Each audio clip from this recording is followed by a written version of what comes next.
ஈரோடு சிறைகள் வந்து எனக்கு கிட்டத்தட்ட ஒரு 5 வருஷமாக ஒரு நல்ல பாண்டிங்கு. முதல்ல நான் வந்து இங்கே பக்கத்தில் ஒரு விவசாயிங்க. ஈரோடு சிறைகள் விவசாய சம்மந்தமாக நல்ல முன்னெடுப்பு எடுக்கலாம் அப்படிங்கிற ஐடியாஸ் வந்து ஈரோடு சிறைகளினுடைய தலைவர் விமல் கருப்பன் மூலியமாகவும், அதே போல் அதனுடைய செயலாளர் பெஸ்ட் சிஎஸ் சிவகுமார் மூலியமாகவும், அதே போல் இந்த விவசாயத்துக்கு யுனிக்காக ஒரு ஒருங்கிணைப்பாளர் போட்டிருக்கிறாங்க. அது வந்து விக்கி. இவங்க 3 பேர்த்தினாலே நான் தெரிஞ்சுக்கிட்டேனுங்க. குறிப்பாக வந்து ஒரு ஆர்கனைசேஷன் என்ஜிஓ அப்படின்னா ஒரு பர்டிகுலர் பார்ட், அதாவது வந்து ரிவர், அதாவது வந்து நதிகள் எடுப்பாங்க, அல்லது வந்து இளைஞர் நலன் எடுப்பாங்க, அல்லது மரம் வைக்கிறத பற்றி எடுப்பாங்க. ஆனால் ஈரோடு சிறைகள் அப்படின்னு பார்த்தீங்கன்னா எல்லா விஷயத்துக்குமே தனித்தனியாக எப்படி ஒரு கார்ப்பரேட் லெவலில் செட் பண்ணி ஒரு பெரிய இன்ஸ்டியூஷன் லைஸ்டாக ஒவ்வொரு விஷயத்தையும் வந்து கிரியேட் பண்ணிக்கிறாங்க. ஒரு எடுத்துக்காட்டுக்கு மரம் வைக்கிறது அப்படின்னு கேட்டுக்கிட்டிங்கன்னா, அந்த ஒரு மரத்தை வச்சு அதை கம்ப்ளீட்டாக பராமரிக்கிறது கிட்டத்தட்ட ஒரு 5-6 வருஷத்துக்கு வந்து அதை தண்ணி ஊற்றி அந்த எங்கே மரம் வைக்கிறாங்களோ அந்த பகுதியில் இருக்கிற மக்களை வச்சே வந்து அவேர்னஸ் கொடுத்து அந்த மரத்தை வளர்த்துறாங்க.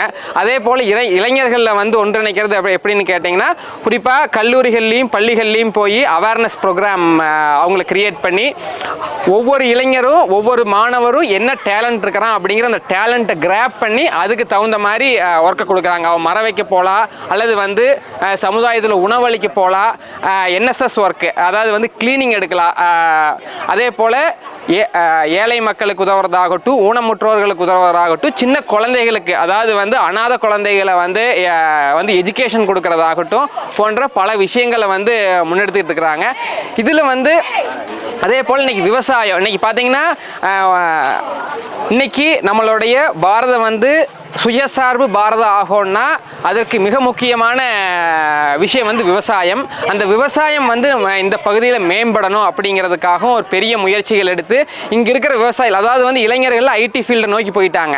அங்கிருந்து இளைஞர்கள், அதாவது வந்து மேலை நாடுகள் இருந்த இளைஞர்களை வந்து நம்ம ஊர்லேயே நம்ம பகுதியிலேயே நம்ம தோட்டத்திலேயே வந்து விவசாயம் செய்ய முடியும், நம்மளுடைய சமுதாயத்தை வந்து முன்னேற்ற முடியும் அப்படிங்கிற விஷயத்தை பெரிய அளவில் விழிப்புணர்வு கொடுத்து என்ன போன்ற பல இளைஞர்களை வந்து சிறைகள் வழியாக கொண்டு வந்து விவசாயத்துக்கு பெரிய முக்கியத்துவம் கொடுத்துருக்குறாங்க. அதே போல் கல்வின்னு பார்த்தீங்கன்னா எந்த ஒரு சூழ்நிலையிலையும் வந்து பாரபட்சம் இல்லாமல், ஜாதி மத பேதம் இல்லாமல் வந்து, அதே போல் உயர்வு தாழ்வு இல்லாமல் எல்லாத்தையும் ஒரே மாதிரி ட்ரீட் பண்ணி கல்வி கொடுக்கணும்னு நினைக்கிறாங்க. அந்த கல்வி எப்படி இருக்குன்னு கேட்குறீங்கன்னா, நம்மளுடைய தேசத்தை முன்னேற்றுறதுக்காகவும், அதே போல் இன்னைக்கு நம்மளுடைய நாடு வந்து 2047 வளர்ந்த நாடாகும் அப்படின்னு வந்து ஒட்டுமொத்த இந்தியாவும் நினைக்குது.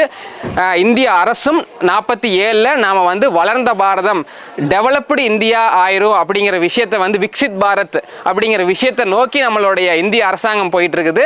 அதுக்கு இந்த பகுதியில், ஈரோடு பகுதியில் ஒரு பெரிய இனிஷியேஷனாக எஜுகேஷன்லேருந்து கொண்டு வர்றாங்க. எஜுகேஷன்லேருந்து ஒரு குழந்தைகளை வந்து அடுத்த கட்டத்துக்கு எடுத்துகிட்டு போகணும் கல்வி மூலியமாக. அது வந்து வெஸ்டர்ன் சிஸ்டம் ஆஃப் எஜுகேஷனாக இருக்கக்கூடாது, நம்மளுடைய சிஸ்டம் ஆஃப் எஜுகேஷன்.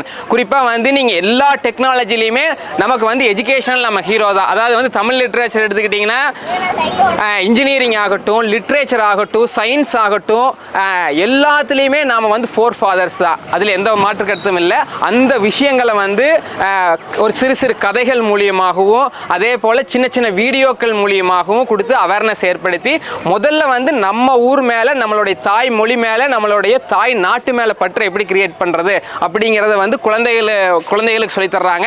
அது சொல்லித்தர்றது மட்டும் இல்லை, ஃபீல்டில் போய் குழந்தைகளை வந்து ஒர்க் பண்ண வைக்கிறாங்க. அவங்களுக்கு சமுதாயம்னா என்ன அப்படிங்கிற விஷயத்தை வந்து தெளிவுபடுத்தணும்னு நினைக்கிறாங்க சிறைகள். இந்த மாதிரி சொல்லிக்கிட்டே போகலாம். நான் ஒரு பர்டிகுலர் விஷயத்தை எடுத்து வந்து சொல்லியிருக்கிறேன். இந்த சிறைகளில் நானும் இவர்களோட பயணிப்பதில் ரொம்ப பெருமை அடைகிறேன். மீண்டும் இந்த வாய்ப்பை கொடுத்த சிறைகளுக்கு எனக்கு நன்றி, ரொம்ப நன்றி.